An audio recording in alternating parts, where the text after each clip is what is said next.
Our first guest tonight is an Emmy-winning, Grammy-nominated writer, comedian, and actress. She's making her Broadway debut in All Out, comedy about ambition at the Nederlander Theater. Please welcome back to the show, my friend Sarah Silverman, everybody.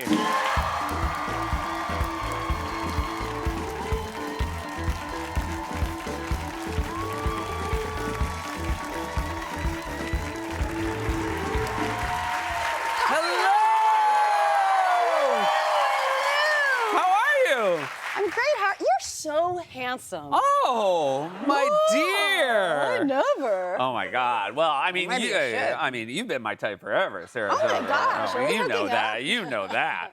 Hey, I got a question for you. Broadway debut tomorrow. Yeah. Are you?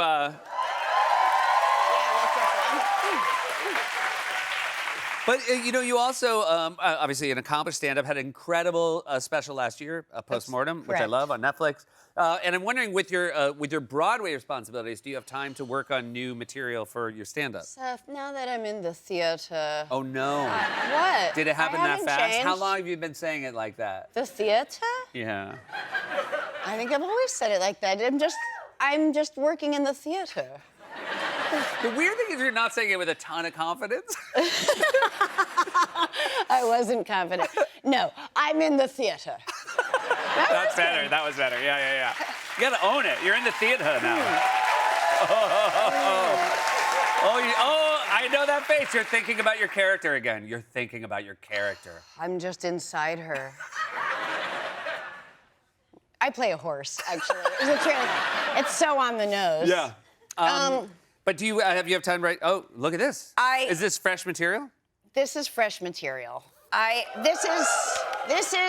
like to come on this show to try new material. This is why you come on this show, absolutely. right? We love it.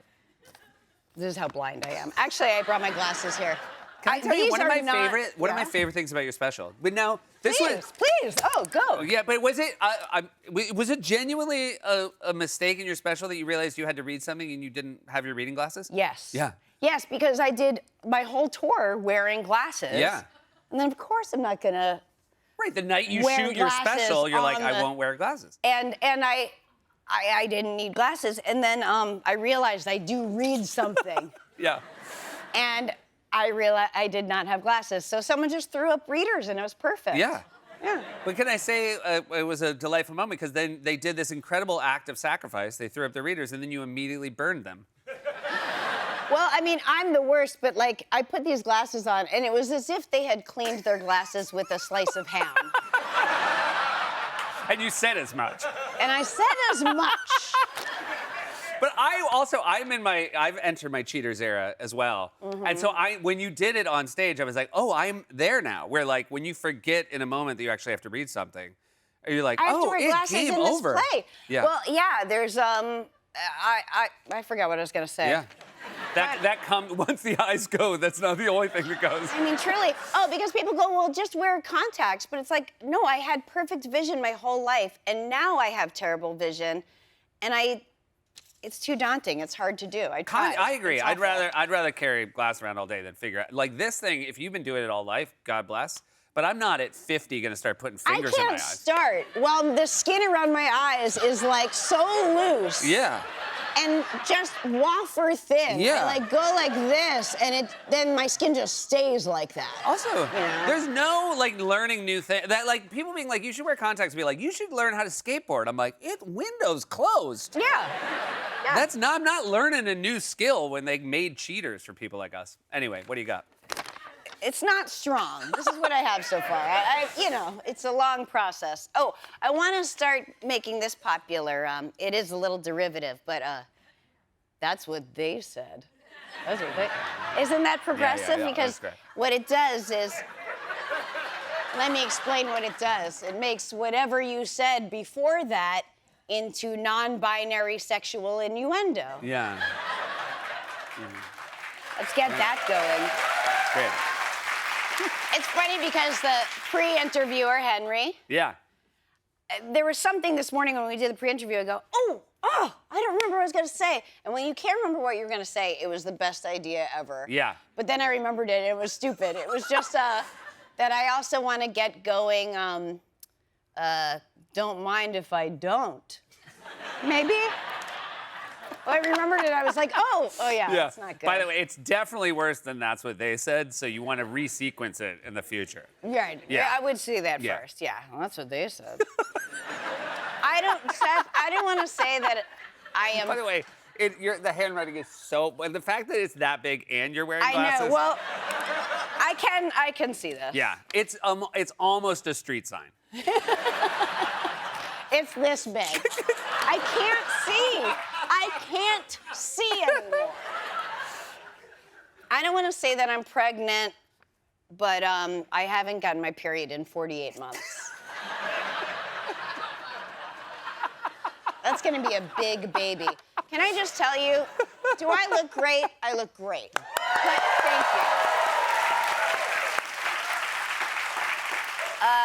you. Mallory Pace, who did my hair, put 2 tiny ponytails inside my hair just to pull my skin back. Oh, invisible ponies? Yeah. Yeah. Yeah. Wow. All right.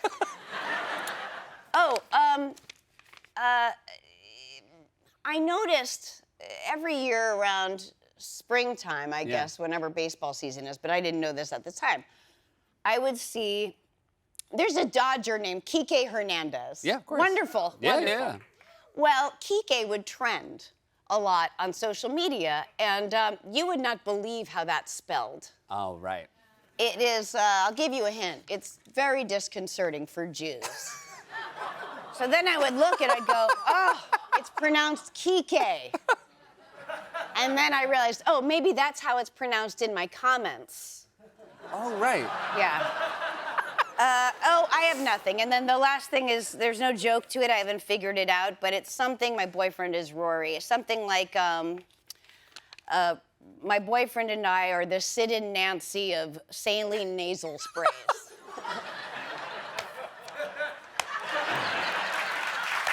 It's funnier than they gave it. Yeah. It's better.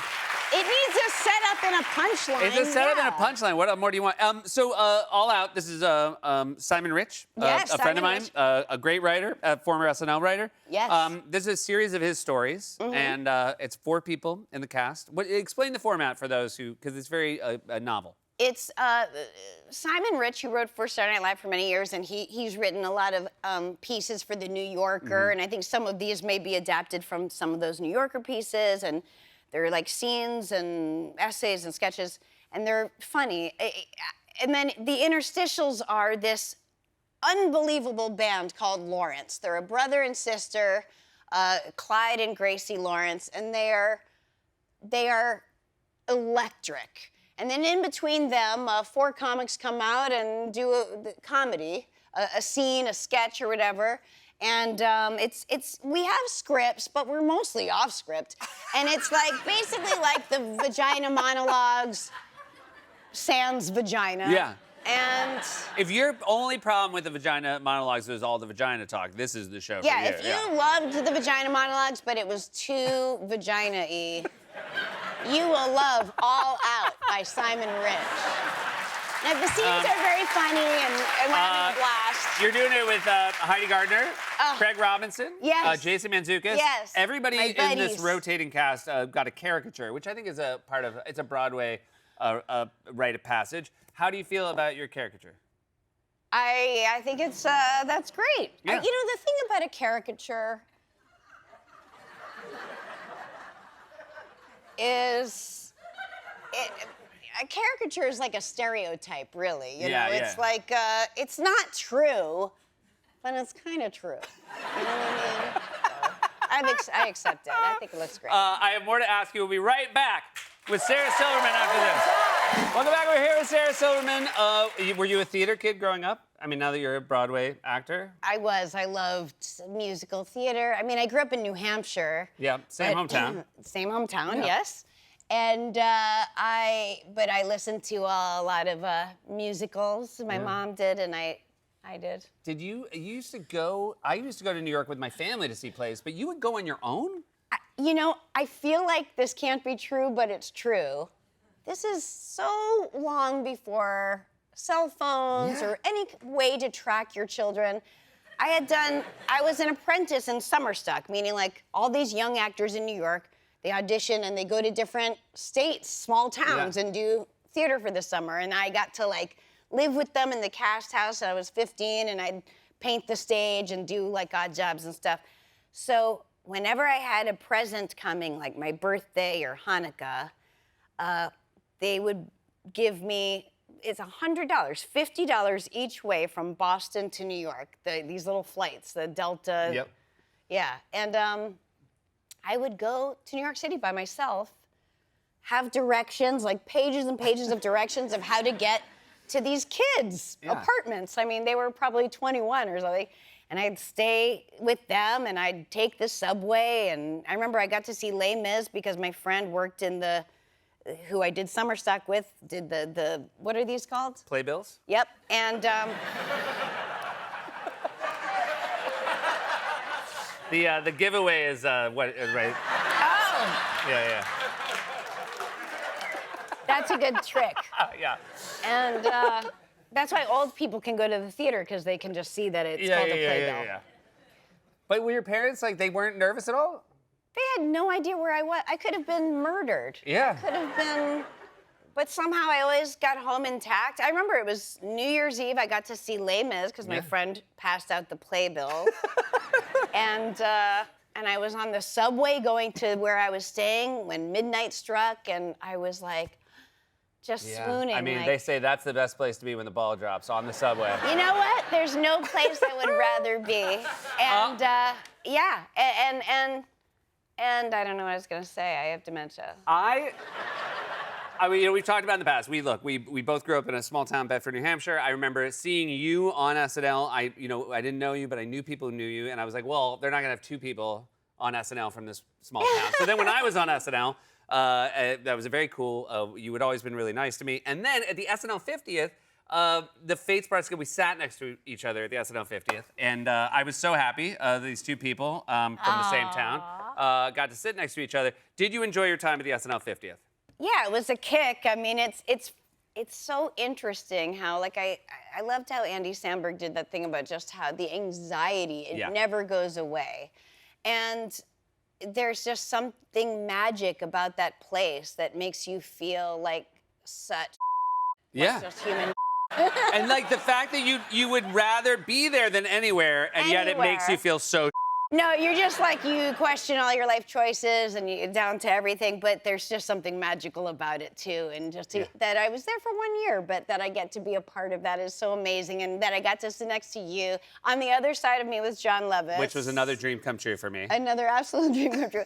John Lovitz, Paul McCartney was about to sing, and he leans over and he goes, if I can guess what song he's gonna sing, will you show me a picture of your vagina? I said, absolutely. I said, absolutely, deal. And he goes, okay, I think it's, I'm gonna go with Golden Slumbers. And I was like, okay. Well, wouldn't you know it? He sang Golden Slumbers. And the best was my vantage point, I did not know this had happened. And so Paul McCartney's that way, I'm looking that way, you're here, John's there, and Golden Slumber starts, and I watched Lovitz turn to you and go, I knew it! And he goes, I bet's a bet. And I'm like, what are you talking about? And you told me, and I'm like, this is the best story. We have fun. We had fun. It was a wonderful night. It was now special. you get to do Broadway. And now I get to do Broadway. Ha ha. Oh, wait, no, that's nice. I'm so excited. Manzukis, Heidi, I knew Manzukis and I knew Craig Robinson, I know them, but Heidi Gardner I had never really met, and she's great. just, I want to just hug her forever. I also want to give you a little space here before you go, that you have a celebrity endorsement you want to get behind, a new product. Can you talk to us about this? Okay, it's just a dream, but I really am gonna make this a reality. That's my plan. You know, a lot of actors, they have brands. They have to have a side gig, you know. I feel like you're getting ready to laugh, and it's just earnest. But it's a tongue scraper. Everyone needs a tongue. How many of you have tongue scrapers? Okay. It's a small percentage. Listen, oral care is so important. I'm passionate about this. I mean, if this is the commercial, I'm already sold. Keep going. When you I scrape your feel like tongue, a lot of the commercial is you having to keep saying it's not a joke. my commercial's just gonna be like, when you scrape your tongue, you're gonna realize that you're disgusting. Yeah. And you have a choice to make. Yeah. Leave it on or scrape it off. Scrape it off. $9. I don't know why I have a price point. I haven't made it yet. How many times do you scrape a day? Twice. Okay. Minimum. When you brush your teeth Yeah. in the morning and night. It's Your producer it's harrowing. does not floss, It's by the way. harrowing. Your producer, Eric Lederman, doesn't floss. And I've never been more passionate about it. Death creeps in through the gums. Don't change Anyway, the go over camera. there. Go over I'll there. just Tell go him. to where you No, tell are. him right there. Tell him about the death and how it Eric, comes in. Death creeps in through the gums. It's a direct line to your heart. Yeah. Floss is crucial. Yeah, this is good. This is and good. you know what? It's fun. Please. Sarah Silverman, everybody! All Out Comedy About Ambition is playing at the Nederlander Theater on Broadway. We'll be right back with Mark Strong. Please.